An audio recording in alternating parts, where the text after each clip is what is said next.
Jangan lupa like dan komen, subscribe channel tutorial terbuka. Oke, berikutnya kita masuk ke modul 3, yaitu tentang limit dan kekontinuan. Nah, di sini materi yang biasanya keluar di UTS itu, yang pertama itu terkait dengan menghitung nilai limit suatu fungsi. Kemudian yang kedua itu menentukan asimtot dari suatu fungsi, dan yang ketiga menentukan fungsi kontinu dengan konsep limit. Nah, nanti ini akan kita bahas satu persatu, karena soalnya itu biasanya diambil dari ketiga materi yang ini. Nah, sekarang kita akan coba dulu lihat apa itu limit ya. Jadi di sini apa itu limit? Nah, limit itu suatu pendekatan untuk menghasilkan suatu nilai dari fungsi. Jadi contoh ya, misalkan saya punya limit, ini contoh yang pertama. Limit di sini x mendekati 2, terus fungsinya di sini tuh x pangkat 2 dikurang 4x ditambah 1. Nah, kayak gini. Nah, untuk menghitung nilai limitnya, di sini angka 2-nya ini, x mendekati 2-nya ini, kita masukin ke dalam x yang ada di sini.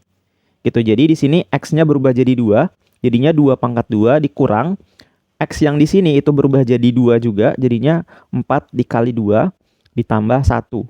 Gini. Nah, ini tinggal dihitung aja. 2 pangkat 2 4 dikurang 4 kali 2 8 ditambah 1. Nah, ini tinggal dihitung juga, hasilnya sama dengan minus 3.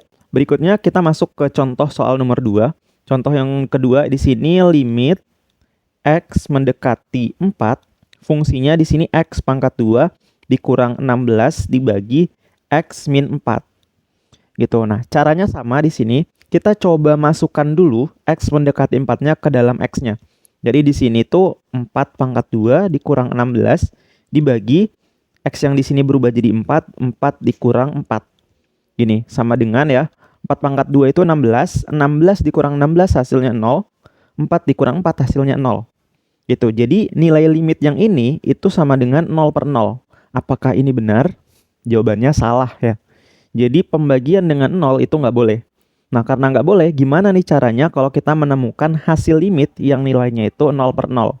Jadi caranya kita harus faktorkan fungsinya.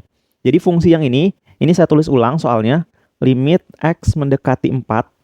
Yang ini bagian atas ini x pangkat 2 min 16 dibagi yang bawahnya x min 4. Berikutnya x pangkat 2 min 16 ini bisa kita faktorkan.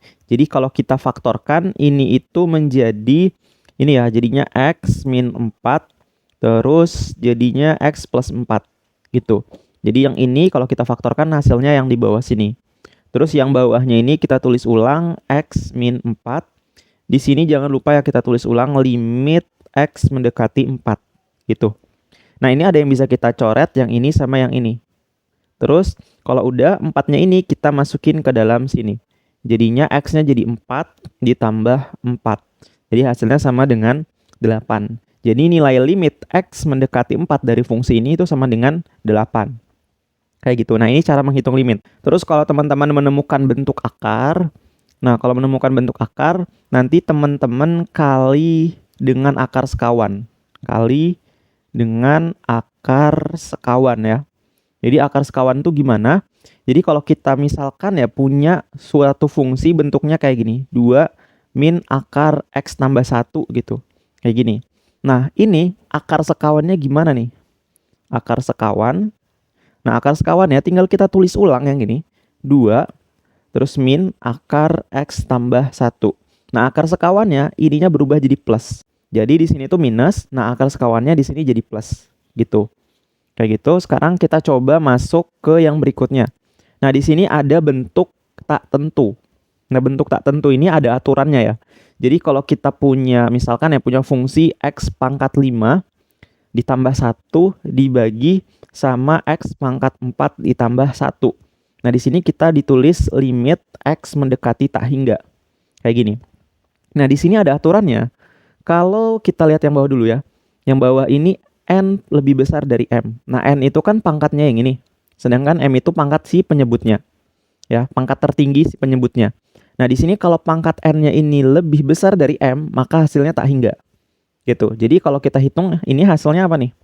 Hasilnya bisa kita lihat ini lebih besar daripada pangkat yang ada di bawah. Ya kan? Jadi 5 lebih besar daripada pangkat yang di bawah. Jadi hasilnya itu tak hingga. Gini. Terus contoh lagi. saya punya limit X mendekati tak hingga. Terus fungsinya di sini X pangkat 3 ditambah 2X ditambah 5 gitu ya. Dibagi sama X pangkat 5 ditambah 2X ditambah 7 gini. Nah ini bisa kita lihat pangkat bagian pembilangnya ini 3. Terus pangkat penyebutnya ini 5. Maka kalau kita lihat bahwa pangkat pembilangnya ini lebih kecil daripada pangkat si penyebutnya. Jadi 3 ini lebih kecil dari 5. Jadi kalau kita lihat di sini, di bagian ini, pangkat pembilang tertingginya ini lebih kecil daripada pangkat tertingginya si penyebut, maka hasilnya itu di sini 0. Nah, karena di sini itu pangkat pembilangnya lebih kecil daripada pangkat penyebut, maka di sini hasilnya 0. Gitu. Terus yang ketiga di sini, kalau pangkatnya ini itu sama ya, pangkat tertinggi antara pembilang sama pangkat tertinggi di bagian penyebut ini sama nilainya, maka hasilnya tinggal kita ambil koefisiennya. Kayak gini. Jadi contoh nih. Contoh kita punya limit X mendekati tak hingga. Terus kita punya fungsi misalkan 5X pangkat 7 ditambah 7X ditambah 10 gitu. Terus kita bagi sama misalkan 7X pangkat 7 ditambah 5X gitu. Nah di sini bisa kita lihat pangkat yang paling tinggi yang mana? Yang ini ya. Di bagian pembilangnya. Terus pangkat tertinggi di bagian penyebut itu yang ini ya. Nah karena pangkatnya ini sama berarti tinggal kita ambil koefisiennya. Koefisien bagian pembilang itu 5, koefisien bagian penyebutnya itu 7. Gitu. Jadi ini hasilnya 5/7. Kayak gitu. Nah, ini pengenalan awal kita di limit. Pada video berikutnya kita akan coba membahas di bagian asimtot. Karena di tahun lalu bagian asimtot ini keluar soalnya. Kayak gitu.